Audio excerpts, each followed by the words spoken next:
Personal experience, నీకు నీ మీద నమ్మకం పోతుంది. ఇది అవుతుందా కాదా, అసలు నేను చేయగలుగుతానా, నాకు నా మీదే నమ్మకం పోతుంది. అలాంటి సిచ్యువేషన్ లో ఉన్నప్పుడు ఇలాంటి బుక్ చదవాలి.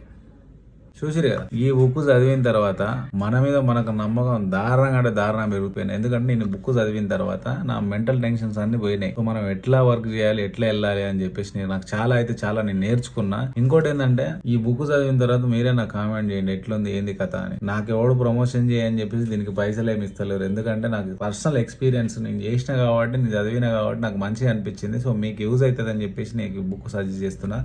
ఇంకోటి ఏంటంటే, మన దోసుగాళ్ళు ఎవరైనా ఫ్రస్ట్రేషన్ గాళ్ళు ఉంటే బిజినెస్ చేద్దామన్నా, జాబ్ చేద్దామని చెప్పిన స్టడీ పర్సన్స్ అయినా సరే, స్టడీ చేసే వాళ్ళైనా సరే, వాళ్ళకి మైండ్ మీద ప్రెజర్ పడుతుంది. మన అయితే మా గామా అనేది మనకు ఒకటి ఆలోచన అయితే మనకు వస్తూ ఉంటది. అంటే సక్సెస్ అవుతాం అనే భయం ఉంటుంది. ఆ భయం అనేది మన దగ్గర నుంచి పోతుంది ఈ బుక్ చదివిన తర్వాత. సో ఈ బుక్ చదివి నాకైతే మెసేజ్ చేయమమ్మా ఎట్లుంది, ఏంది కదా. మన దోసుగాళ్ళు ఎవరైనా ఉంటే వాళ్ళకి వీడియో అయితే సెండ్ చేయి, యూజ్ అయితే వాడుకుంటారు. అయితే ఐడికి అయితే ఫాలో చేయి. ఇట్లాంటి ఇన్ఫర్మేషన్ మస్తు ఇస్తా ఉంటా. Thank you.